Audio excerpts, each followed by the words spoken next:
Start now. Ah, Buenos días a todos. El día de hoy aquí nos encontramos en la red latinoamericana LAFMAT. El día de hoy vamos a comenzar con la charla del profesor de California. Muchísimas gracias por estar acá y les pedimos ir dejando todas sus preguntas en las diferentes redes sociales que tenemos aquí en Latinoamérica. Con esta charla tenemos al profesor Stuart Holmes, que es el moderador. El profesor Stuart es de la Universidad de Cambridge y también de la University College of London. Profesor Stuart, you could start now. Okay, thank you, Jimena. Okay, welcome everybody. I will just introduce the LAFMAT format to everybody. We have the network, which includes the National University Mayor de San Marcos in Lima, Peru. We have the University de San Sebastián, Puerto Monte in Chile. We have the University Católica del Norte in Antofagasta, also in Chile. We have the University Nacional de Colombia, and we have the University Federal Rural de Rio de Janeiro in Brazil. We have the University Federal Fluminense, also in Brazil. We have the University Federal de Pernambuco, also in Brazil. We have the University del Zulia in Venezuela. We have the Centro de Estudios Avanzados de Materiales in Mexico. And we have Sinvestab also in Mexico. So welcome everybody. I'd like to introduce today's speaker. That is Wilson Yanez Pareño, who is originally from Ecuador, but got his PhD in the United States in Penn State University, working with Professor Nitin Samath. And now he's at the University of California in Santa Barbara. And there are several departments there. He's in the electrical and computer engineering department, which forms part of the California Nanosystems Institute and the Quantum Foundry. So it's a very exciting place. So I'd like to introduce now Wilson to please give his presentation, and then we will answer questions when he's finished. Oh, thank you. Wilson, please start your presentation. Okay, thank you. Thank you, Stuart, for the kind introduction. Okay, hello everyone. Me pidieron que dé la presentación en español, pero los slides están en inglés, entonces vamos a tener una mezcla de las dos. Again, I was asked to give this talk in Spanish, but the slides are in English, so we'll have a mixture of two. Pero voy a hablar en español porque es una red latinoamericana de ciencia. Entonces, buenos días con todos. Mi nombre es Wilson Yanez. Yo ahora estoy haciendo mi postdoc en la Universidad de California, Santa Bárbara, como dijo Stuart al inicio. Y hoy día voy a hablar sobre el crecimiento epitaxial por haz molecular de materiales cuánticos. Entonces voy a hablar sobre el trabajo que hice durante mi PhD en la Universidad de Pensilvania y al final voy a hablar un poco sobre lo que estoy haciendo ahora en la Universidad de California en Santa Bárbara. De nuevo, esta charla va a ser más bien un overview general de todas las cosas que he hecho, pero si hay preguntas o si la gente quiere que hable, que me enfoque más de ciertos temas, siempre puedo hacerlo. Pero creo que va a ser más útil para la gente en esta reunión como que dar una especie de overview general de todas las cosas que he hecho durante este tiempo que llevo haciendo ciencia. Y si hay preguntas, por favor, háganlas.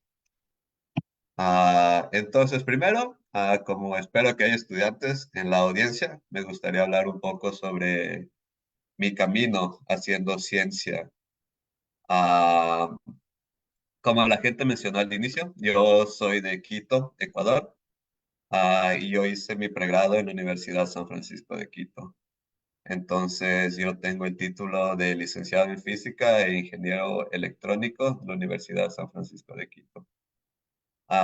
Y fui muy afortunado porque durante mi tiempo en la universidad pude ser un estudiante de intercambio y fui a la Universidad de Illinois en Urbana-Champaign y pude pasar un verano en Argonne National Lab en Chicago, donde comencé a hacer investigación y fui por primera vez a una sala limpia y fue una experiencia increíble y me di cuenta que lo que yo quería hacer era hacer ciencia de materiales. Después de eso volví a Ecuador, me gradué, tomé un año sabático para saber qué quería hacer con mi vida y me di cuenta que extrañaba mucho investigar. Y de hecho pude pasar un mes en el Instituto Balseiro haciendo investigación durante ese año que tomé antes de empezar mi posgrado. En el Instituto Balseiro aprendí acerca de espintrónica y corrientes de spin, que luego resultó ser muy útil para mi doctorado luego. Después de eso fui a la Universidad de Pensilvania, Estatal de Pensilvania, y ahí hice mi doctorado por los últimos 6 años. Y hace 6 o 7 meses empecé mi postdoc en la Universidad de California, Santa Bárbara. Entonces, lo que quiero decir es que hacer ciencia es algo súper, súper lindo. Y en particular, para mí ha sido súper, súper chévere. He conocido el mundo haciendo ciencia, he conocido un montón de gente muy interesante haciendo ciencia y ha sido una experiencia increíble. Y de hecho estaba buscando mis fotos de todo este viaje que ha sido hacer física. Y aquí estoy yo cuando empecé mi primer año de universidad en 2010. Y ahora como que esto de estudiar materiales me ha llevado por todo el mundo y ahora estoy en la Universidad de California, Santa Bárbara, creciendo materiales. Entonces es algo muy, muy lindo. Y eso demuestra que toda la gente de Sudamérica puede hacer ciencia a alto nivel. Ok.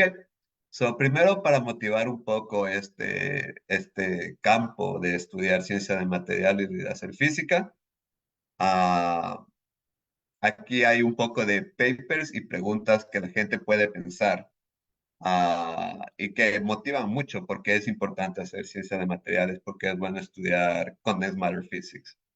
Entonces aquí puse como que 4 papers que son muy, muy interesantes que yo leí o que estudié durante mi doctorado, con preguntas que uno debería preguntarse, hacerse una vez en la vida como físico, ¿no? Como científico. Entonces, por ejemplo, una pregunta muy interesante es, todo el mundo cuando coge física cuántica resuelve el problema de una partícula que se choca contra un potencial. Y uno usa la ecuación de Schrödinger para tratar de resolver este problema y se da cuenta que dependiendo del potencial puede haber como que tunneling. Y uno resuelve esto usando la ecuación de Schrödinger. Pero ¿qué pasa si usamos la ecuación de Dirac en vez de la ecuación de Schrödinger para resolver ese problema? Es una pregunta muy básica, pero es algo que tal vez no pensamos muy a menudo. Y acá hay un paper que precisamente trata de eso y trata de estudiar este problema en un sistema de física del estado, de física de materiales. Otra pregunta muy, muy básica es como que uno, la gente que estudia física de altas energías, aprende sobre teoría cuántica de campos y en teoría cuántica de campos hay algo que se llama anomalías. Y aquí hay un sistema de materia condensada donde se puede estudiar, donde se puede aprender qué es una anomalía en la teoría cuántica de campos. Otra pregunta muy, muy básica para la gente que estudia el efecto Hall. Nosotros sabemos que cuando aplicamos un campo magnético muy alto, empezamos a ver cuantización de la resistencia de Hall. Entonces, una pregunta muy básica es, ¿se puede ver cuantización de la resistencia de Hall sin campo magnético, cuando el campo magnético es cero? Y aquí hay un paper donde precisamente hacen esto. Y otra pregunta, una de las cosas que uno aprende cuando estudia física en la universidad, en su primero o segundo año, son las ecuaciones de Maxwell. Y una pregunta muy, muy básica es, ¿puede haber términos extra en la ecuación, en las ecuaciones de Maxwell? ¿Y cómo está relacionado esto con partículas llamadas acciones o con la materia oscura? Y todas estas son preguntas muy, muy interesantes y muy, muy básicas de ciencia básica, de física básica, que uno puede aprender y uno puede estudiar cuando estudia sistemas de materia condensada. Entonces, eso es algo muy, muy, muy lindo si es que uno hace física. Y si es que uno está orientado a teoría, pero le gusta hacer experimentos, hacer materia condensada es muy, muy interesante y muy, muy importante. Y de nuevo, si hay estudiantes que quieren como que aprender sobre estas preguntas, pueden leer estos papers y como que leer al respecto, ¿no? Y así es como crece la ciencia. Entonces es muy, muy lindo hacer física. Aquí está el outline de mi charla. Tal vez sea muy extensa, entonces no tenemos que cubrir todo, podemos terminar en cualquier momento. Ah, pero hoy vamos a hablar sobre crecimiento epitaxial usando haz molecular, en inglés Molecular Beam Epitaxy. Luego voy a hablar sobre spin de materiales topológicos, que es lo que hice durante mi doctorado. Y ahora durante mi postdoc estoy trabajando con superconducting qubits. Básicamente qubits usando superconductores y al final conclusiones. Entonces primero, crecimiento epitaxial por haz molecular, molecular beam epitaxy. El crecimiento epitaxial por haz molecular es una manera de sintetizar diferentes materiales en una forma cristalina. Y usualmente estos son films delgados. Entonces aquí está una foto del equipo que usé para hacer crecimiento epitaxial durante mi doctorado, que consiste en un reactor que tiene diferentes celdas de fusión, como se pueden ver aquí. Y básicamente esto funciona evaporando diferentes materiales. Entonces en cada una de estas celdas hay diferentes sources con diferentes materiales. Y controlando la temperatura de esta celda, uno puede controlar el flujo de material que sale de ella. Y este flujo se deposita en un sustrato sostenido en un manipulador. Y se puede usar diferentes elementos, entonces controlando el flujo de diferentes elementos y la temperatura del sustrato, uno puede tener crecimiento epitaxial. Y se puede controlar la forma en la que crecen los cristales, y se puede hacer que sea capa por capa. Y es muy interesante porque se puede tener caracterización in situ de los materiales que uno crece, usando un monitor de cristal de cuarzo para controlar el espesor del material que uno crece. Y se puede hacer difracción de electrones, Reflection High Energy Electron Diffraction, que básicamente bombardeando electrones al cristal y viendo su difracción, uno puede entender qué tal está creciendo el cristal en tiempo real y corregir cuando esto pasa. Ah, y es súper, súper interesante porque se puede hacer crecimiento de diferentes capas, de diferentes materiales que pueden ser disimilares, no tienen que ser el mismo material. Entonces uno puede jugar a los Legos con materiales cuánticos y combinando diferentes materiales con diferentes características, uno puede estudiar diferentes fenómenos y hacer materiales con diferentes propiedades. Entonces, por ejemplo, aquí puse una lista de diferentes materiales que yo he estudiado durante mi carrera haciendo ciencia. Entonces, por ejemplo, uno podría combinar un semiconductor magnético diluido, diluted magnetic semiconductor, como un semimetal topológico y se puede hacer un semimetal topológico ferromagnético. O uno puede combinar un aislante topológico con un superconductor y hacer un superconductor topológico, o combinar un semiconductor o un aislante con un superconductor y hacer un qubit superconductor. Y de nuevo, para la gente que no está familiarizada con materiales topológicos, vamos a hablar de eso luego. Básicamente lo que estoy diciendo es que diferentes materiales con diferentes propiedades pueden producir algo completamente diferente. Y esto se puede hacer capa por capa. Entonces es algo muy, muy interesante. Y esta es una imagen de cómo lucen los cristales cuando uno está creciendo estos materiales. Entonces, por ejemplo, aquí puse la difracción de electrones de diferentes materiales cuando uno está creciéndolos. Entonces, se puede decir mucho y se han escrito libros acerca de cómo interpretar estos patrones de difracción. Lo que diré para el final de esta charla es que entre más streaky es el patrón de difracción. Es una señal de crecimiento capa por capa. Entonces es mejor calidad. Y uno cuando hace este tipo de crecimiento de materiales, uno aprende mucho cómo interpretar estos diagramas. Entonces, por ejemplo, este es el patrón de difracción de arsenuro de galio y este es el patrón de difracción de arsenuro de tántalo, que crece después, que crece encima del arsenuro de galio. Y esta es una imagen usando microscopía de transmisión electrónica de cómo se ven estos materiales. Entonces, por ejemplo, para esta muestra, empezamos con arsenuro de galio, luego pusimos una capa buffer de gallium antimonide y luego hicimos arsenuro de cadmio encima de este buffer y luego pusimos un ferromagneto encima, en este caso permaloy, que se puede ver aquí. Y esta es una imagen que en realidad me gusta mucho porque dice mucho sobre la técnica que estoy describiendo.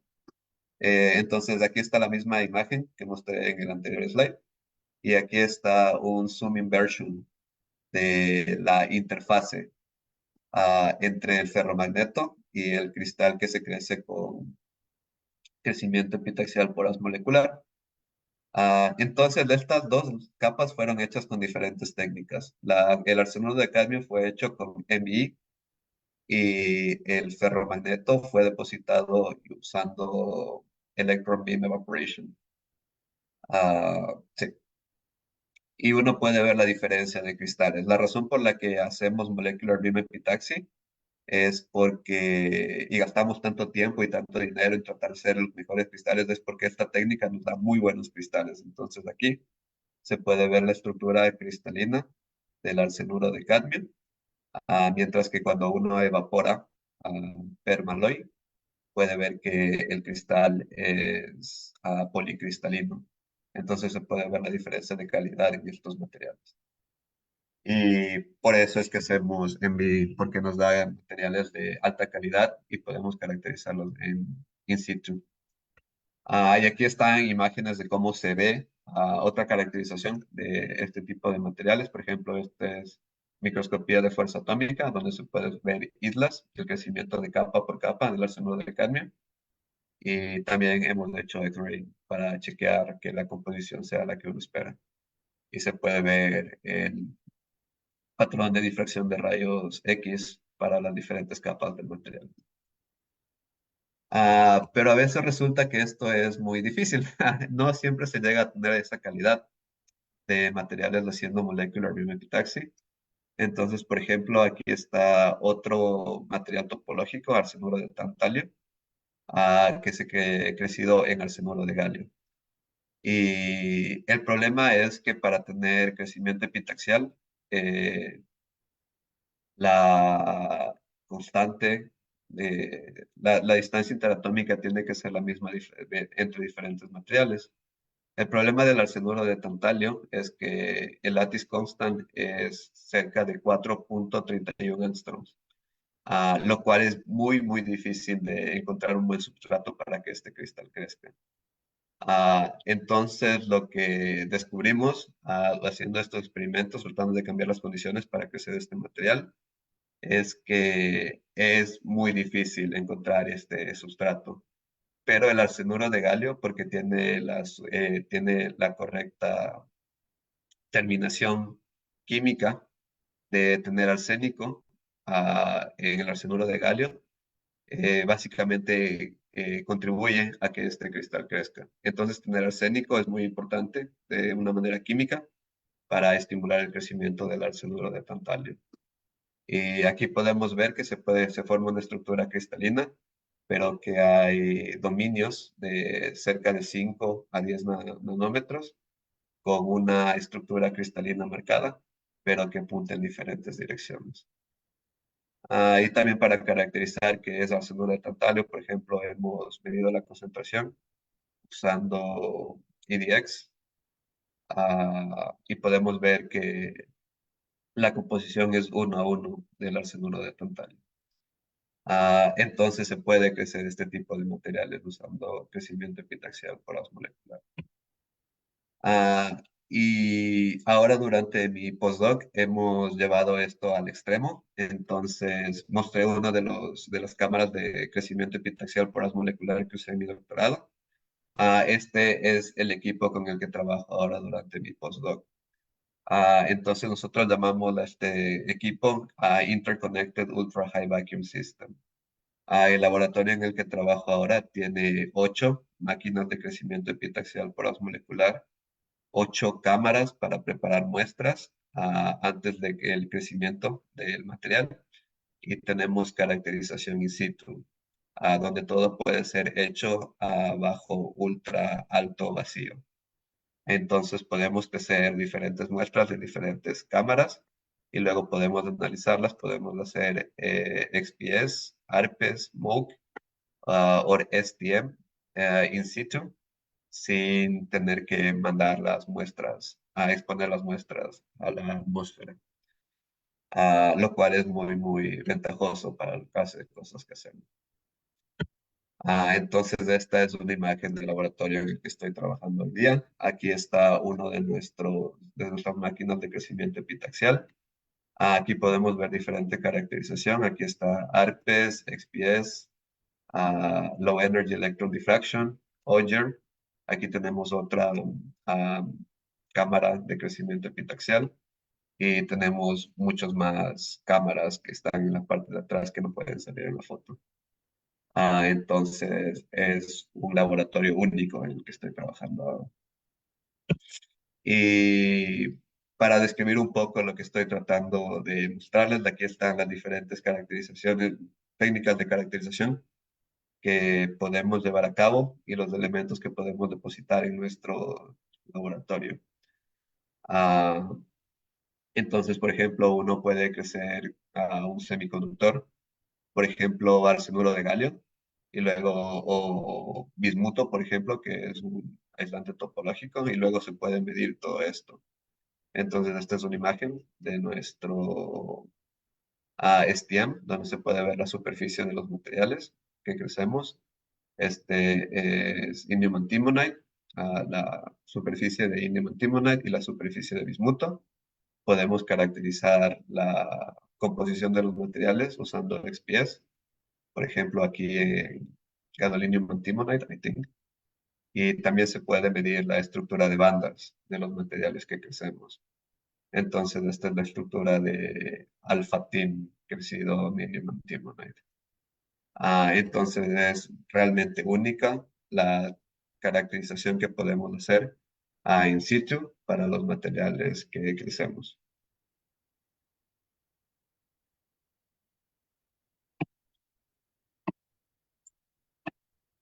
Ok, entonces esa es mi introducción sobre el crecimiento epitaxial por haz molecular. Ahora voy a hablar un poco sobre el spin en materiales topológicos. No sé si hay alguna pregunta hasta ahora. Supongo que no. Ok, entonces ahora voy a hablar sobre spin en materiales topológicos. Entonces, uno de los mayores descubrimientos en la física de materia condensada en los últimos 10 años es que hay una conexión entre la topología, que es una rama de las matemáticas que estudia básicamente las propiedades más básicas de las formas y sus propiedades espaciales, y la ciencia de materia condensada, que usa mecánica cuántica para describir las propiedades macroscópicas y microscópicas de diferentes materiales. Y estos son dos campos de ciencia, de conocimiento, que están muy, muy lejos uno del otro. Uno es matemática básica y otro es aplicación real en materiales reales. Y resulta que estos dos campos de ciencia que están súper lejos, de hecho, están interconectados y dependen muy fuertemente uno del otro. Y hoy en día, cuando uno piensa en física de la materia condensada, uno también piensa en topología. Y lo más interesante de esto es que estos conceptos de topología se pueden medir en el laboratorio. Entonces, en el 2016, el Premio Nobel de Física fue por el descubrimiento de las transiciones de fase topológica y las fases de la materia topológicas. ¿Pero qué significa eso?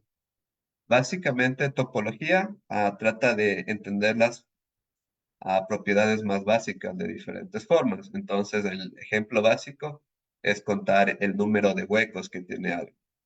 Por ejemplo, este vaso no tiene huecos. Esta taza tiene un hueco en el asa de la taza. Estos lentes tienen 2 huecos y este pretzel tiene 3 huecos. Y básicamente lo que hace la topología es usar matemáticas para tratar de describir estas propiedades en estos diferentes objetos. Y esto para un ser humano es muy fácil de entender. Uno puede ver un hueco, pero poner esto en conceptos matemáticos para formas más complejas es muy complicado.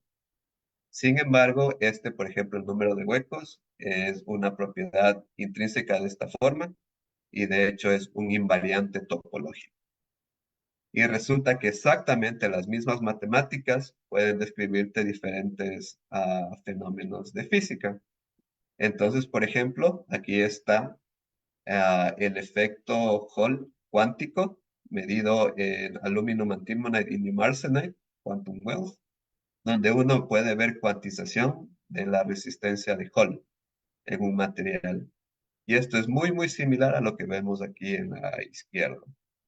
Entonces, de hecho, esta cuantización de la resistencia de Hall es un invariante topológico y las matemáticas usadas para describir este invariante son exactamente las mismas matemáticas que usamos para describir el número de huecos en cualquier forma. Entonces resulta que existe esta conexión entre topología y cosas físicas fenómenos físicos que uno puede medir en el laboratorio y es algo increíble. Esa es la belleza de las fases topológicas de la materia. Entonces, durante mi doctorado, yo trataba de entender y sintetizar diferentes elementos de sus diferentes fases topológicas y estudiar su comportamiento físico. Y aquí está un ejemplo de estas diferentes fases de la materia topológicas que yo estudié durante mi doctorado. De nuevo, hay mucha información en esta diapositiva, pero podemos entenderla juntos. Entonces, esta diapositiva trata de explicar cómo generan estas fases topológicas de la materia. De nuevo, uno cuando estudia ciencia de materia condensada, lo más importante es el diagrama de bandas de un material. Entonces, ¿cómo se llega a estas fases topológicas? Básicamente uno empieza con un aislante que tiene este energy gap entre sus diferentes bandas. Para uno, cuando incrementa el spin orbit coupling en este sistema, eventualmente une las bandas y produce inversión de estas bandas si uno sigue incrementando el spin orbit coupling. Y luego pueden pasar dos cosas después de tener la inversión de bandas. Uno puede abrir completamente este energy gap de nuevo, básicamente produciendo un aislante, pero debido a la inversión de bandas, este aislante ya no es trivial, sino topológico. Y la mayor diferencia es que en este energy gap uno tiene estados de superficie, también llamados topological surface states. Y estos topological surface states tienen polarización de spin. Entonces son estados electrónicos en la superficie del material con polarización de spin. El spin apunta en una dirección particular. Y esto ha sido medido usando fotoemisión en diferentes materiales, por ejemplo, bismuth selenide, donde se puede ver estos estados de superficie y se puede medir su polarización de spin. Entonces, esta es una fase real que existe y que se mide cada día en el laboratorio. Y esto se ha estudiado mucho. Ahora la pregunta que yo trataba de resolver durante mi doctorado es tratar de entender otras fases topológicas de la materia. Entonces, si es que uno tiene protección debido a una simetría del sistema, puede ser una simetría cristalina, por ejemplo. Por ejemplo, simetría de rotación, C3 o C4. Cuando uno tiene inversión de bandas, esta simetría hace que no se abra este energy gap completamente, sino que existan puntos discretos donde la banda de valencia y la banda de conducción se cruzan. Y este cruce produce una dispersión lineal, que es muy similar a lo que se espera para la ecuación de Dirac y la ecuación de Weyl. Entonces, por esta razón, este tipo de materiales se les llamados semimetales de Dirac y de Weyl. Y luego, dependiendo del tipo de simetrías que tenga el sistema, por ejemplo, si tienes inversion symmetry, tienes un semimetal de Dirac, pero si rompes esta simetría de inversión o si se rompe ah, la simetría de inversión temporal o time reversal symmetry, uno puede pasar de un semimetal de Dirac a un semimetal de Weyl. Y resulta que de la misma forma que los aislantes topológicos tienen estados de superficie, estos semimetales topológicos también tienen estado de superficie y tienen polarización de spin. Y cuando yo empecé mi doctorado, esto no era claro, no se sabía muy bien si estos estados topológicos de superficie en estos semimetales de Dirac-Weyl tenían polarización de spin o si existían en realidad. Y algo que descubrimos durante mi doctorado es que sí existen y que tienen polarización de spin y que esa polarización de spin puede ser relevante para hacer dispositivos electrónicos, que es de lo que voy a hablar a continuación. Entonces aquí está la síntesis de algunos de estos materiales topológicos. Ya mostré algunos antes. Ahora quiero decirles que estos son topológicos. Por ejemplo, este es un semimetal de Dirac, el arsenuro de cadmio. Y aquí se puede ver su estructura de bandas y se puede ver su dispersión lineal cerca del nivel de Fermi, que es exactamente lo que uno espera para la ecuación, que es literalmente medir la ecuación de Dirac en un sistema de materia condensada. Y también hemos sintetizado durante mi doctorado diferentes semimetales topológicos, por ejemplo, el arsenuro de tantalio, el arsenuro de niobio, o zirconium ditelluride, por ejemplo. Todos estos son semimetales topológicos. Y en particular, a mí me interesa mucho entender el spin en estos diferentes materiales topológicos. Y ahora quisiera hablar un poco sobre spin. Entonces, si queremos hablar de spin, tenemos que tener un conocimiento básico sobre la corriente de spin en diferentes materiales, en diferentes sistemas. Para hacer eso, voy a hacer una analogía entre diferentes sistemas. Por ejemplo, si uno tiene un volumen que tiene una densidad de carga y esta densidad de carga está cambiando en el tiempo, básicamente eso significa que algo de esta carga está fluyendo fuera de esta superficie. Entonces, uno puede escribir una ecuación de continuidad donde el cambio de esta densidad de carga en el tiempo es igual a la divergencia de este flujo de carga que va afuera. Y este flujo de carga nosotros le llamamos corriente eléctrica. Y eso es lo que aprendemos cuando cogemos física 2 en la universidad, en el colegio. Ahora uno puede hacer lo mismo, pero en vez de usar densidad de carga, uno puede pensar en la magnetización de un material.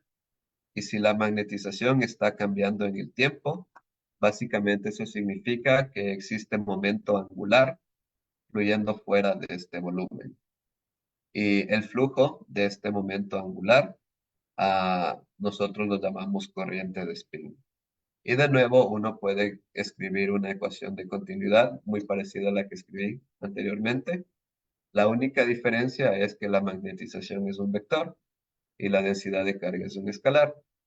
Entonces, esta corriente de spin ya no es un vector, sino un tensor, porque el spin tiene una dirección de flujo, pero también tiene una dirección de polarización de spin. Entonces, es una cantidad más compleja. También en la mayoría de sistemas que son interesantes para estudiar esta clase de fenómenos, el spin no es una cantidad conservada, porque debido a que existe el momento angular total es un buen número cuántico, pero el spin no. Entonces el spin no se conserva y por esa razón uno tiene que añadir este otro término debido a la relaxation de spin ah, al salir de este volumen. Entonces, lo que estoy diciendo es que de la misma manera que el flujo de carga eléctrica produce una corriente eléctrica, el flujo de momento angular produce una corriente de spin que se puede medir, que es lo que voy a demostrar a continuación. ¿Y cómo mide uno esta corriente de spin?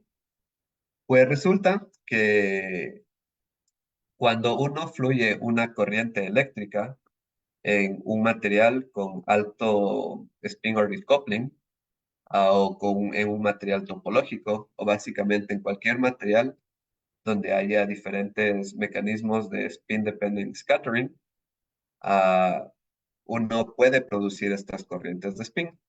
Entonces, por ejemplo, aquí uno está fluyendo una corriente eléctrica en esta dirección y debido a este scattering que depende de la dirección del spin, se produce que los electrones con el spin en esta dirección se muevan hacia un lado de este material, mientras que los electrones con el spin en la dirección opuesta se mueven hacia el otro lado.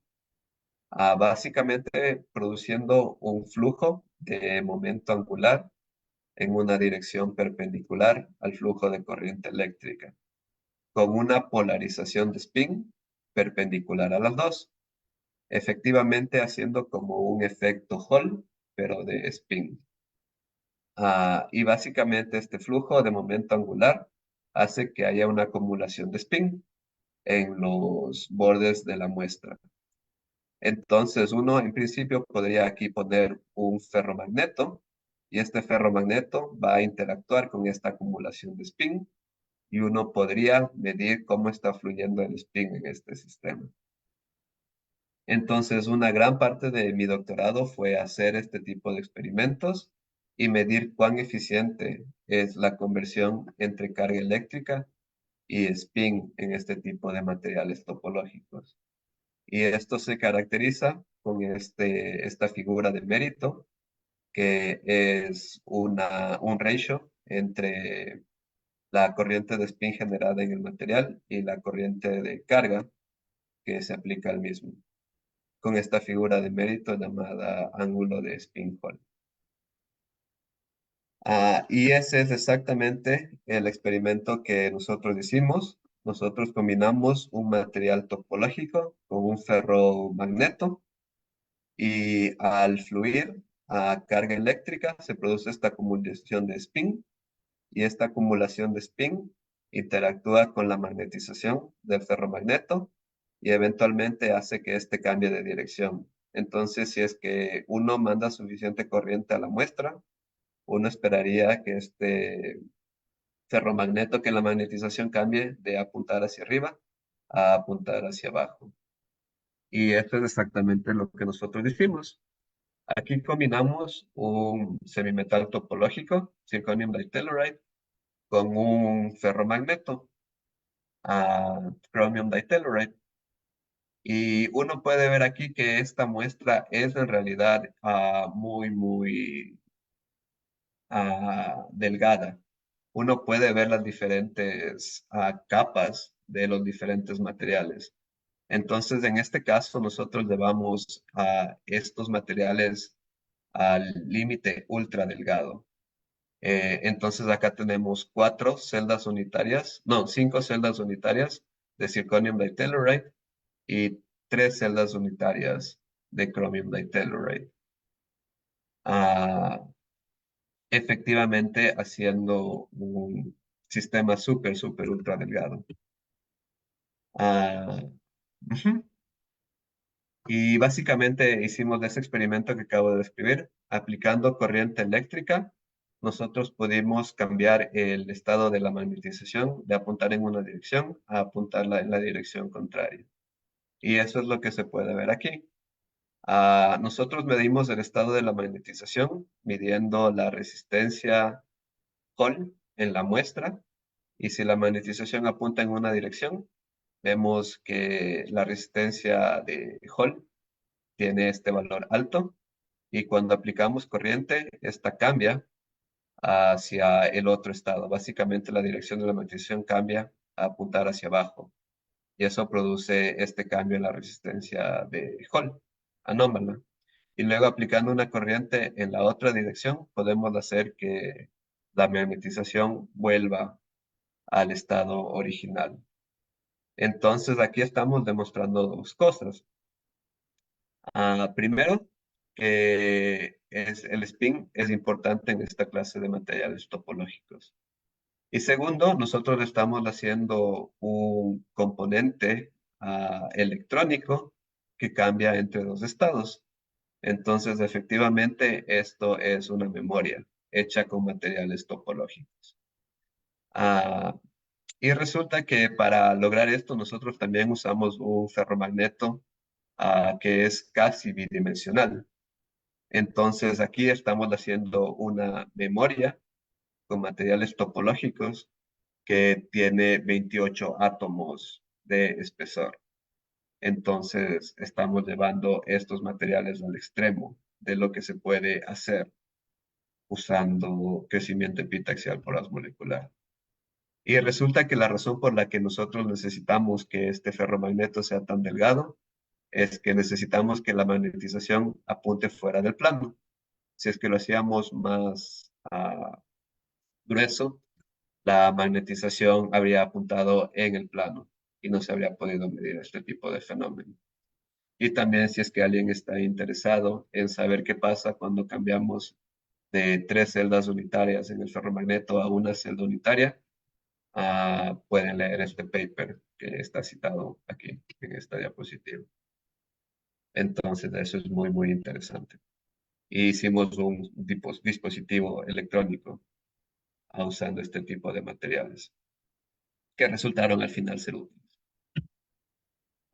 Ok, entonces esa es la parte acerca de materiales topológicos y spin en materiales topológicos de mi charla.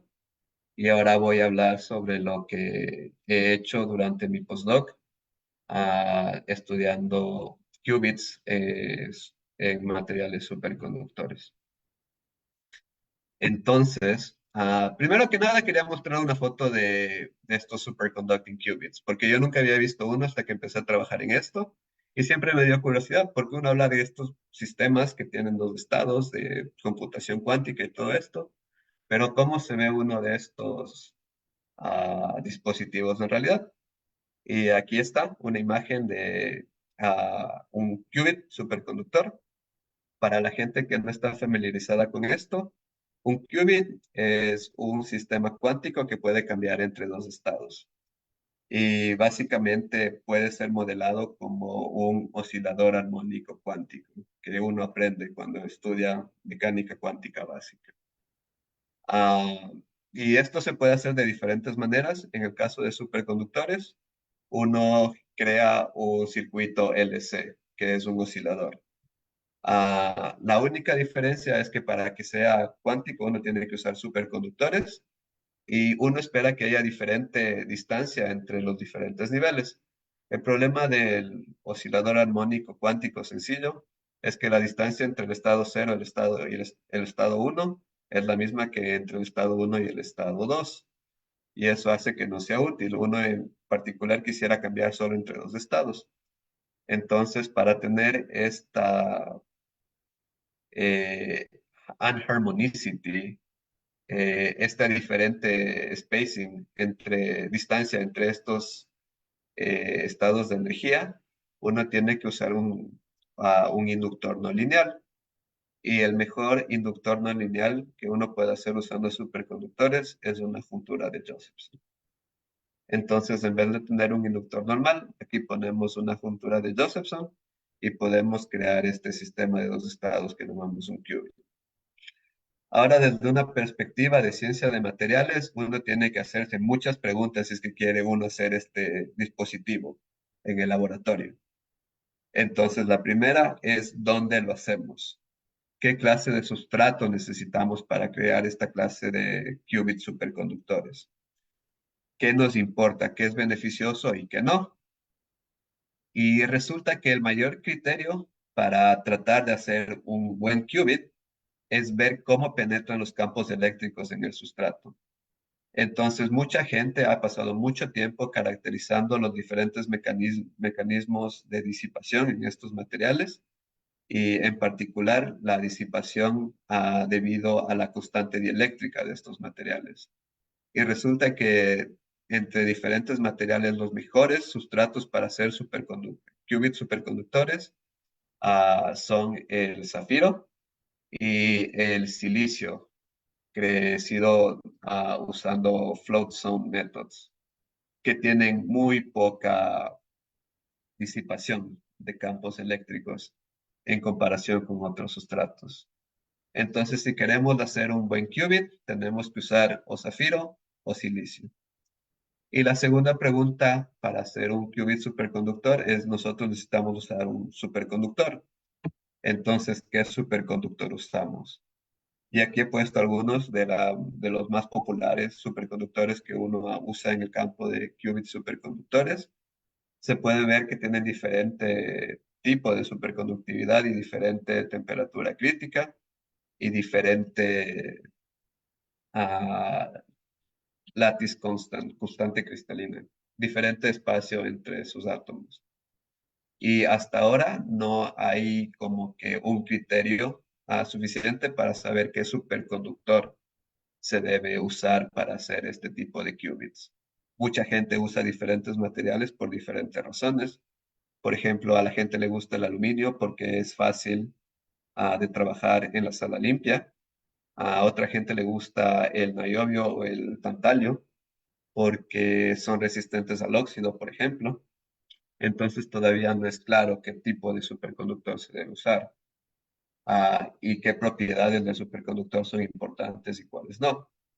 Porque, por ejemplo, este tipo de dispositivos se tienen que medir a la temperatura más baja de tu refri. Entonces tienen que ser medidos a 10 o 50 milikelvin, lo más bajo que se pueda. Entonces, por ejemplo, la temperatura crítica no importa mucho. Hay otros mecanismos de disipación que son importantes. Entonces, lo que yo quiero decir con esta diapositiva es que mejorar los coherence times de estos superconducting qubits es un problema de ciencia de materiales. Si nosotros queremos hacer mejores qubits, necesitamos tener un control preciso de las fuentes de disipación. Debemos de entender la calidad de los materiales y la calidad de estas interfaces. Entonces, si queremos hacer una computadora cuántica, deberíamos empezar por tener los mejores materiales posibles para hacer esto. Y ese es el problema que yo estoy estudiando durante mi postdoc en la Universidad de California, en Santa Bárbara. Entonces, ya les convencí anteriormente que el sustrato que tenemos que usar tiene que ser zafiro o silicio. En particular, a mí me interesa mucho el silicio porque existe mucha literatura de cómo usar silicio para hacer diferentes dispositivos electrónicos y es muy fácil de trabajar en la sala limpia, entonces deberíamos usarlo. Eh, entonces, si usamos silicio, ¿qué tipo de superconductor deberíamos usar? Y particularmente a mí me interesan los superconductores basados en silicio. Entonces, aquí puse una lista de diferentes superconductores basados en silicio que se pueden usar para este tipo de aplicaciones. De nuevo, esta lista no es completa. Hay muchos materiales, muchos superconductores basados en silicio. Estos son algunos de los más populares. Y aquí uno puede ver la temperatura crítica y la distancia interatómica cuando uno hace estos cristales. Y se puede ver que de todos estos, el que está mejor, el que encaja mejor con silicio es el silicio de cobalto, cobalt disilicide, que es el primero en esta lista. Y de hecho, esta es la estructura cristalina del cobalt disilicide que crece epitaxial a silicio con un mismatch de 1.2%. Este es un superconductor tipo 2 y tiene esta estructura parecida a la de la calcium fluoride. Y así es como se ve. Aparte tiene la ventaja de que se puede crear este material usando difusión. Entonces, en principio, uno puede empezar con silicio y depositar cobalto encima de este material. Y solo incrementando la temperatura, ah, uno puede comenzar a tener difusión de cobalto en el silicio. Y uno empieza a formar estas diferentes fases de diferentes silicio de cobalto. Entonces, cuando uno empieza a incrementar la temperatura, primero se forma cobalt 2, silicio. Si se incrementa más, se forma cobalt silicide 1,1. Y si se incrementa a más alto de 600 grados Celsius, uno comienza a tener la fase superconductora, que es epitaxial al silicio. Y aquí se puede ver una imagen de lo que la gente ha investigado haciendo cobalt de silicide crecido en silicio. Y se puede ver que crece epitaxial al sustrato. Y de nuevo la gente investigó mucho esto en los 70s, 80s y 90s porque querían hacer contactos en los transistores basados en silicio. Entonces hay mucha literatura sobre cómo crear este material de una forma muy, muy pura, muy limpia y tener una alta calidad. Y en particular es muy interesante para mí usar este material que se creció hace 20 años atrás y hacer un qubit de esta forma. Entonces, en principio, uno puede hacer una juntura Josephson, donde se tiene dos superconductores que son cobalt y silicide, y se puede controlar la barrera hecha de silicio, todo crecido de forma epitaxial, efectivamente haciendo una juntura Josephson para un qubit. O también se puede hacer un capacitor basado en silicio, que es igual superconductor, de nuevo para hacer este tipo de superconducting qubits. Y es muy interesante porque esto crece de una forma epitaxial. Entonces es una muy buena alternativa para hacer este tipo de qubits. Y en eso es en lo que estoy trabajando hoy en día. Lo que quería demostrar aquí es que muchas de las técnicas que aprendí durante mi doctorado, que fueron empleadas en un problema completamente diferente, se pueden usar todavía. Entonces, por ejemplo, aquí está la estructura de bandas, medida usando fotoemisión, que es muy parecida a lo que mostré antes para el arsenuro de cadmio, por ejemplo. Uno sigue haciendo microscopía de fuerza atómica, sigue haciendo difracción de rayos X.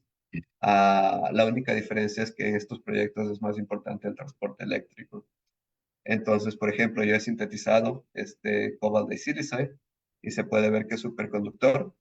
Se puede ver que pasa a tener cero resistencia a 1,36 Kelvin, que es la temperatura crítica, y se puede ver que la superconductividad desaparece cuando uno incrementa el campo magnético. Y de hecho hemos medido el domo superconductor y hemos extraído parámetros relevantes al superconductor cobalt de silicide, como la temperatura crítica, el superconducting gap y el coherence length de los Cooper pairs en este superconductor. Y todo esto encaja con los resultados reportados en la literatura para este material. Entonces ahora estamos trabajando en hacer medidas a radiofrecuencia para tratar de entender los mecanismos de disipación y nuestro objetivo es hacer un qubit usando este material. Y eso es todo. Para concluir, me gustaría decir que el crecimiento epitaxial poral molecular es una técnica muy versátil para sintetizar materiales cuánticos, que hemos demostrado la síntesis y la medida de transporte de spin en semimetales topológicos, que he empezado a crecer superconductores basados en silicio para aplicaciones de qubits y que toda esta exploración de materiales durante mi carrera siempre ha sido guiada para hacer un dispositivo electrónico. Entonces, en el caso de los materiales topológicos, nosotros queríamos hacer una memoria no volátil y lo logramos, demostramos que esto es posible. Y ahora, cuando estoy trabajando con superconductores, nosotros queremos hacer un superconducting transmon. Entonces, el objetivo de este proyecto siempre es hacer algo útil, hacer una especie de dispositivo eléctrico ah, con estos materiales. Y eso es todo. Para concluir, me gustaría decir que hacer ciencia de materia condensada es súper, súper interesante. Uno trabaja con un montón de equipos, súper interesante, uno aprende un montón de técnicas. Hay un aspecto social a todo esto porque uno siempre trabaja con gente y aprende mucho de la gente con la que trabaja y publica papers juntos. Y es muy, muy chévere hablar con gente que le interesa tanto la ciencia como a ti y aprender algo y publicar algo juntos. Y también quiero decir que este camino de hacer ciencia me ha llevado a hacer muchas cosas interesantes, me ha llevado a conocer el mundo, a tener conferencias, visitar lugares que jamás habría esperado y ha sido algo muy, muy beneficioso y muy, muy lindo para mí vivir este sueño de hacer ciencia. Y eso es todo lo que tengo que decirles. No sé si hay preguntas.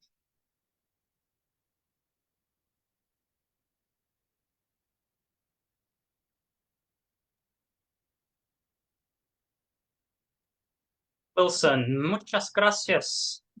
Thank you for your talk.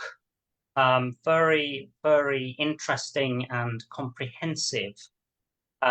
What we'll do is we'll go through the panelists and see who wants to ask you any questions on your work.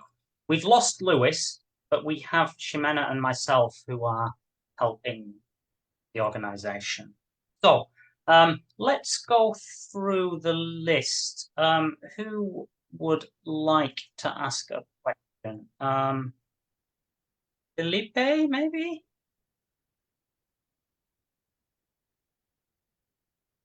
Hola, Pues, hello Felipe, Stuart. Hello, hola, hola Wilson.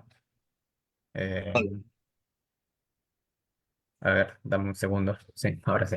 ¿Qué tal? Mucho gusto. Gracias por la presentación. Eh, bueno, a ver, una pregunta con respecto al arsenurio de tantalio. Creo que fue algo que mencionaste en tu Ujú. primer trabajo en el doctorado. Eh, Algo, bueno, nos mencionaste que como que no tiene un material, digamos, es como difícil encontrar un material en el cual se pueda crecer, ¿no? Algo así creo que Sí. te escuché. Mi pregunta es, no sé si, bueno, nos mostraste que haces mucho trabajo experimental, pero mi pregunta va por, digamos, por la parte, digamos, si lo puedes estudiar de otra forma. O sea, existen como, por ejemplo, métodos computacionales en donde se puede estudiar posibles materiales en donde se puedan unir, ¿no es cierto?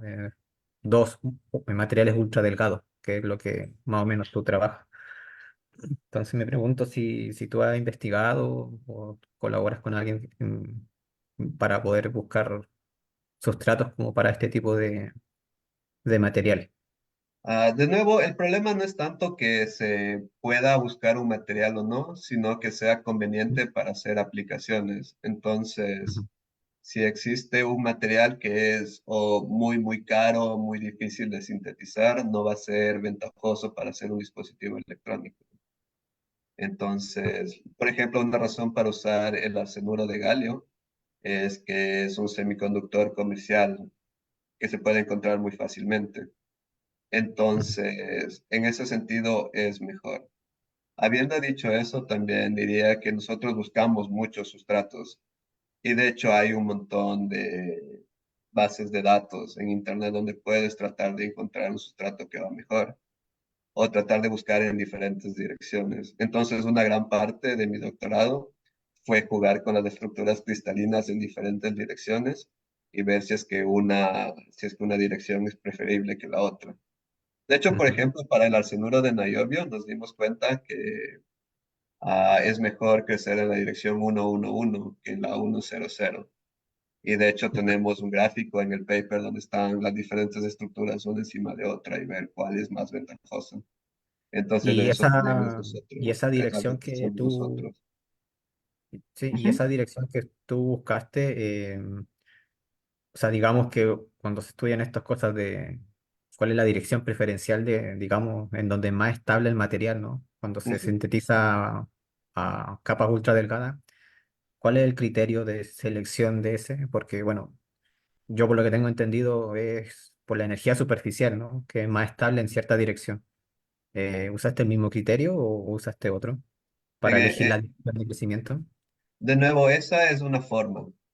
Ah, o sea, es experimento guiado por teoría, ¿no? Entonces, uno básicamente trata de maximizar el área entre las dos estructuras atómicas, ¿no? Como que tratar de maximizar el overlap entre ellas. Ujú. Y luego hicimos el experimento con estas diferentes direcciones que teníamos en mente.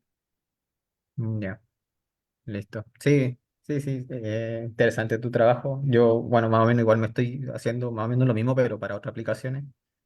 Hacer heteroestructuras, por eso te comentaba estas cosas Ujú. del mismo que también nos comentaste tú y las direcciones de crecimiento. No, gracias. Gracias por la Claro, gracias por presentación tu y pregunta, Felipe. hasta luego. Gracias, thanks, Stuart. Thank you, Felipe. Let's see who else. Would Pedro Silva like to ask a question, please? Pedro?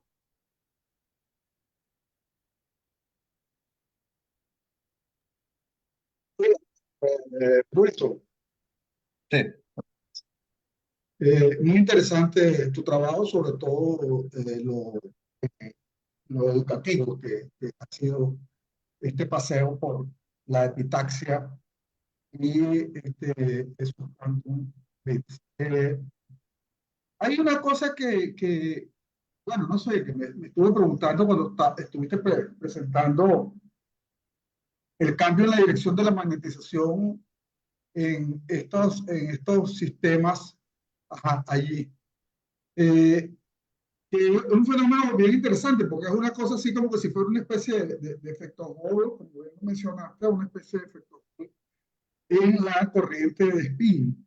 Ajá. Ahora, eh, yo me preguntaba, ¿no hay precesión de la magnetización alrededor de ese campo magnético, Wilson? Esa es una medida diferente. De hecho, yo también trabajé en eso. De hecho, esa fue Ajá, la mayor parte de mi doctorado. Uno puede medir FMR, SPFMR, spin pumping. ajá. Uno puede medir esta precesión de la magnetización, pero la magnetización tiene que ser en el plano. Entonces, o sea, yo sí hice eso y eso es una forma de cuantificar cuánta magnetización de spin uno hace.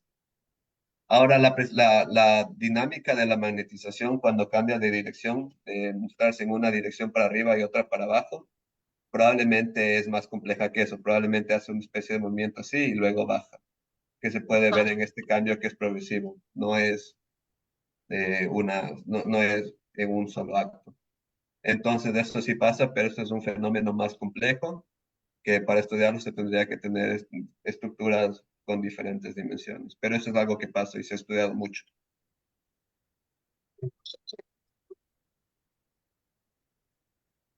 Ujú. ¿No? Está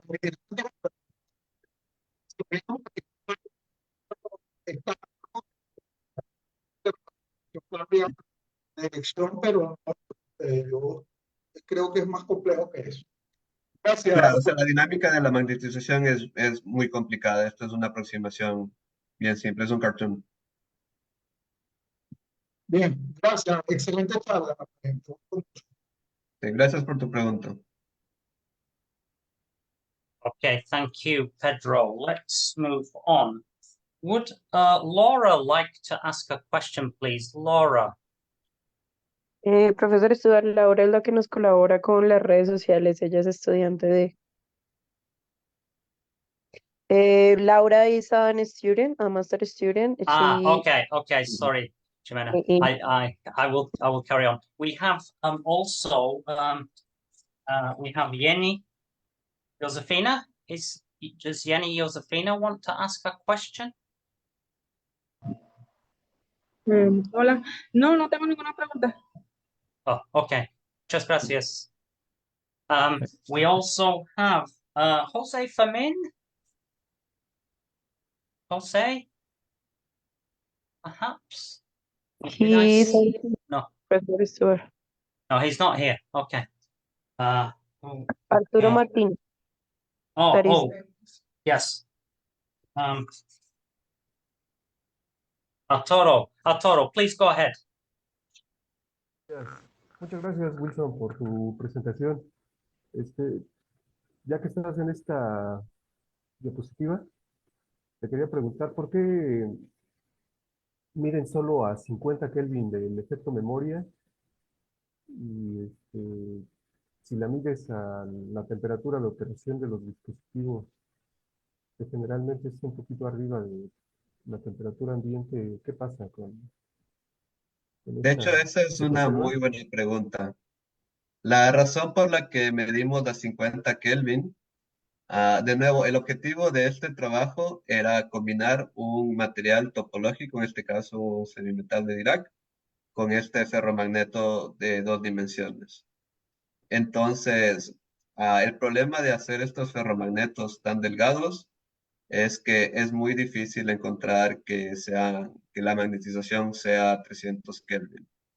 Entonces, la razón por la que medimos las 50 es porque la magnetización es suficiente a esa temperatura. Pero en efecto tiene razón, uno preferiría hacer este experimento a temperatura ambiente para hacerlo en un dispositivo real. La razón por la que medimos las 50 Kelvin es porque la magnetización es lo suficientemente grande a esa temperatura. De otra forma, es muy difícil ver este cambio entre los dos estados. Sí, y ¿qué expectativas podrías tener si se lleva a escala este dispositivo? De nuevo, ¿Solo es esto para es computación cuántica o porque la computación cuántica también se lleva a cabo a baja temperatura, ¿verdad? De nuevo, esto es diferente. El objetivo de esto es hacer una memoria comercial, ¿no es cierto? Pero en este trabajo era más de exploración básica y era como que una demostración de que se puede hacer una memoria con estos materiales. Ahora se tiene que hacer muchos más avances para lograr tener una memoria comercial de esta forma. Esta fue una demostración de que se puede hacer este dispositivo. Pero de nuevo, uno esperaría que, por ejemplo, que esta corriente sea más chiquita, que esto sea a temperatura ambiente, de hecho, más alto que temperatura ambiente, lo cual se puede lograr con diferentes materiales o diferentes improvements en el sistema. Ahora, para computación cuántica, uno trabaja con materiales completamente diferentes. Uno necesita superconductores. Entonces, eso es algo diferente. Pero hay mucha gente que, por ejemplo, quiere usar estos materiales o este tipo de memorias para hacer computación neuromórfica. Porque, por ejemplo, si piensas cuando haces una red neuronal, uno modela esta red neuronal como un sistema de dos estados. Y hay mucha gente que propone usar esto para ese tipo de computación, por ejemplo. Entonces, uno podría tener una red neuronal en chip usando este tipo de dispositivos, lo cual también es muy interesante. Está bien. Muchas gracias por tu presentación. Gracias por tu pregunta. Thank you, Arturo. Okay, we come to the point now where we ask questions from the public. Ximena, do we have any questions from the public? Bueno, en nuestro caso de la Universidad Nacional de Colombia no tenemos preguntas para el profesor, pero sí a mí me causa una curiosidad y es, digamos, de esa diapositiva que usted está mostrando ahí, de ese slide, em, ¿han hecho en su caso, ha hecho algún material, digamos, así específicamente, pero que sea más aplicado, digamos, a temperatura ambiente? Sé que obviamente no se va a mostrar eso, pero ha hecho algo, digamos, que sea más acercado digamos, a la aplicación. Ah, claro, de nuevo, el problema de esto es que esto es, o sea, de nuevo, esto es la baja temperatura debido al ferromagneto. Uno en principio podría cambiar esta capa por otro tipo de ferromagneto y podría haber exactamente el mismo comportamiento.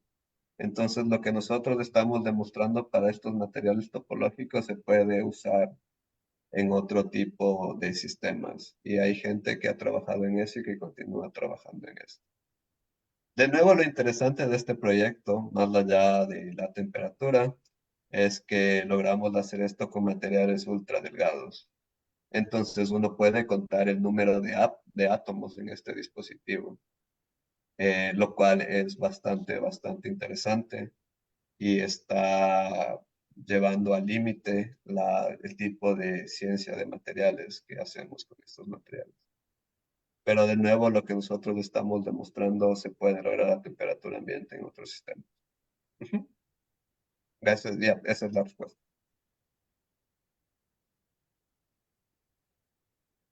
Okay. Melvin, anything from your side? Stuart, Yeah. here in Pachamon, one student have a question. Okay, sorry. Okay. Oh. Present. Ujú. Buenos días, muchas gracias por la presentación. Yo soy Mónica. Quería hacer dos preguntas puntuales. Sí. En las diapositivas que usted nos muestra, hay interfaces de materiales.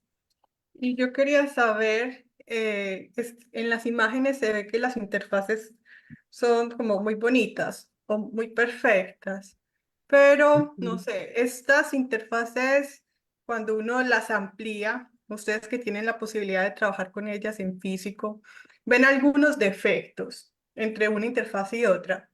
Por ejemplo, en metales de calcogenuros de metales de transición, los defectos básicamente consisten en que hay huecos o no siguen una estructura así como teórica, como zigzag o tipo armchair. Entonces yo quería saber si en estos materiales que ustedes trabajan también han abordado ese problema. Y me parece muy interesante que hable de que es muy delgada con los materiales con los que ustedes están trabajando. Y quería saber si hay alguna relación en que su estructura se logre ver como muy perfecta y precisamente que ustedes tengan esta característica en ese material. Esa es una pregunta. Y la otra pregunta es que cuando ustedes elaboran los dispositivos, ¿cómo trabajan la evolución temporal de los estados que se forman en estos materiales? ¿A qué te refieres con evolución temporal? Sí. Por ejemplo, cuando uno tiene un superconductor sobre un semiconductor, uno Ujú. puede encontrar estados Majorana. Entonces, esos estados Majorana uno los puede identificar, pero uno de los problemas asociados a la computación cuántica es mantener esos estados en el tiempo. Ok, ok, Eso, ok. Entonces te respondo. Primero que nada, gracias por tus preguntas, son muy buenas preguntas, de hecho. Entonces la primera. Ah, es verdad que cuando uno hace microscopía electrónica de transmisión, TEM, que es esta imagen que estoy mostrando aquí, es una medida muy local. Entonces, por ejemplo, si yo te muestro 5 nanómetros de mi cristal, luce muy bonito y muy perfecto, que es lo que tú estás diciendo. Pero aquí nosotros cuando tomamos estas imágenes, medimos también áreas grandes. Entonces, por ejemplo, aquí ves en un área grande, comienzas a tener huecos, las interfaces no son perfectas. Básicamente, este cambio de coloración te dice que hay huequitos en el material. Entonces, el material no es tan perfecto. Y si puedes ver aquí la escala, estos son 100 nanómetros, entonces cuando nosotros crecemos muy grueso, materiales muy gruesos, comienzas a notar esto más. De nuevo aquí está otro ejemplo donde se puede ver que la interfase entre el arsenuro de galio y el arsenuro de tantalio no es tan limpia como se espera. Y si ves la superficie del material, tiene igual mucho roughness y también tiene presencia de óxido. Entonces, yo estoy completamente de acuerdo con lo que tú dices, que para tener uno un conocimiento suficiente de un material, uno tiene que medir estas escalas chiquitas y estas escalas grandes y entender que cada tipo de medición te da información diferente. Entonces, esa es la respuesta a la primera pregunta. Con respecto a la segunda pregunta, tú me hablas de Majoranas y de diferentes tipos de computación cuántica. De nuevo, uno de los mayores problemas que tenemos hoy en día es tratar de mantener la coherencia de estos estados. Nosotros sabemos que uno de los mayores retos es mejorar el tiempo de coherencia de estos dos estados. Habiendo dicho eso, eso no es lo único que importa. Por ejemplo, si uno usa un sistema de iones atrapados en una red de láseres, los tiempos de coherencia son tan altos como segundos, pueden ser 2, 3 segundos, pero hacer operaciones con estos sistemas igual toma mucho tiempo. Entonces, a ti lo que te interesa es poder hacer operaciones rápido y tener estos estados por un tiempo mayor. Y en ese caso, por ejemplo, los qubits superconductores pueden hacer operaciones más rápido, independientemente de que el tiempo de coherencia no sea tan alto. Pero yo estoy completamente de acuerdo con lo que tú me dices. Y uno de los mayores problemas en este campo, y yo he visto cientos de personas trabajando en esto, es tratar de mejorar los tiempos de coherencia de este sistema, hacer que el sistema no interactúe con lo que está alrededor por el mayor tiempo posible. Es la única forma de tratar de mejorar la computación cuántica en este sistema. Y también me gustaría decir que esta es una plataforma diferente a la computación cuántica topológica, que también es algo en lo que mi laboratorio está trabajando y que es algo muy interesante en sí. Pero de nuevo, son muy buenas preguntas de tu parte. Gracias por preguntarme exactamente eso. No, muchas gracias a usted. Felicidades por su trabajo. Hasta luego. Ujú.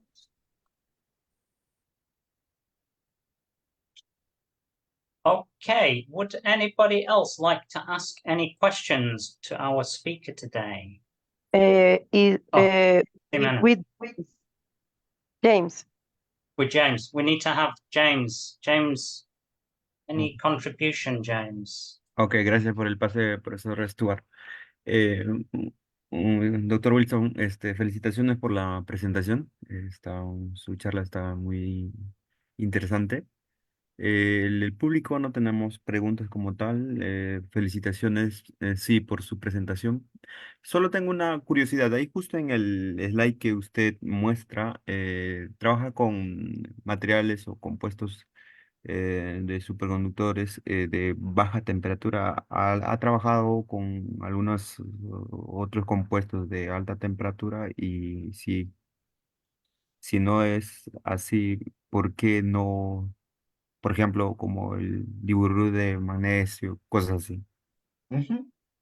De hecho, esa es una muy buena pregunta también. Al inicio de este proyecto, a mí sí me interesaban mucho estos superconductores de alta temperatura, o por ejemplo, los superconductores con la estructura A15, que es bastante especial. La estructura cristalina es diferente. Entonces, a mí sí me interesa trabajar con esto, pero algo que descubrí ya trabajando con esto en el día a día y trabajando con gente que trata de hacer computación cuántica, es que para esa aplicación en específico, estos superconductores no son tan buenos. La gente quiere un sistema, un material súper simple que ellos entiendan, y porque si entendemos lo simple, podemos tratar de entender podemos tratar de entender computación cuántica, que es algo más avanzado. Entonces, si es que no entendemos del superconductor en sí, es difícil hacer un dispositivo. Entonces, la mayoría de dispositivos comerciales que usan superconductores tratan de usar superconductores simples que se han estudiado mucho. Por ejemplo, un solo elemento, aluminio, niobio, tantalio, porque se puede tener un mayor conocimiento sobre esto. Entonces, para esta aplicación en específico y para aplicaciones comerciales, es más ventajoso usar materiales simples. Pero, por ejemplo, cuando estaba tratando de hacer superconductores, yo sí intenté hacer superconductores más complejos que tienen características más complejas, más complicadas. Entonces, eso sí es algo que me interesa. Pero para esta aplicación en específico no es algo tan bueno o ventajoso. Ujú. Ok, gracias, profesor. Ujú. Ximena, I think that concludes everybody. Did I miss anybody? No. In this case, we don't have more people here for Okay. questions. Well, shall we? Let's thank Wilson. Wilson, thank you again for your talk and your presentation to this format. I think that is it. We should turn on our cameras, everybody, and so we can say goodbye to Wilson and thank him again. También no sé si de pronto el profesor Wilson tenga algunas palabras finales, digamos que al público y a los que estamos acá. Uh, yes, I can say something. Sí. En todo caso, me gustaría decir que hacer ciencia es algo súper lindo. A mí me ha llevado a muchas cosas, ha sido muy lindo para mí. Y que si es posible, yo al inicio cuando era un estudiante, no, esto era un sueño para mí. Y de repente una cosa llevó a la otra. Y ahora estoy trabajando con gente muy talentosa en uno de los mejores laboratorios del mundo, haciendo la clase de cosas que hago. Y ha sido un camino muy beneficioso y muy lindo para mí esto de hacer ciencia. Entonces, sí se puede vivir haciendo ciencia, que es algo que a veces la gente no cree, pero sí es posible. Y sí, eso es todo. Muchas gracias por atender la charla también. Gracias a ustedes por sus preguntas. Ha sido muy bueno. Thank you as well, Stuart, for like hosting the event. Good to see you, Wilson. Good to see you again. Ujú. Y ahora sí, lo que nos dijo el profesor Stuart, si podemos por favor abrir las cámaras y decirle adiós a nuestro participante de la charla del día de hoy. Now you could start your turn on your cameras, please, or say goodbye.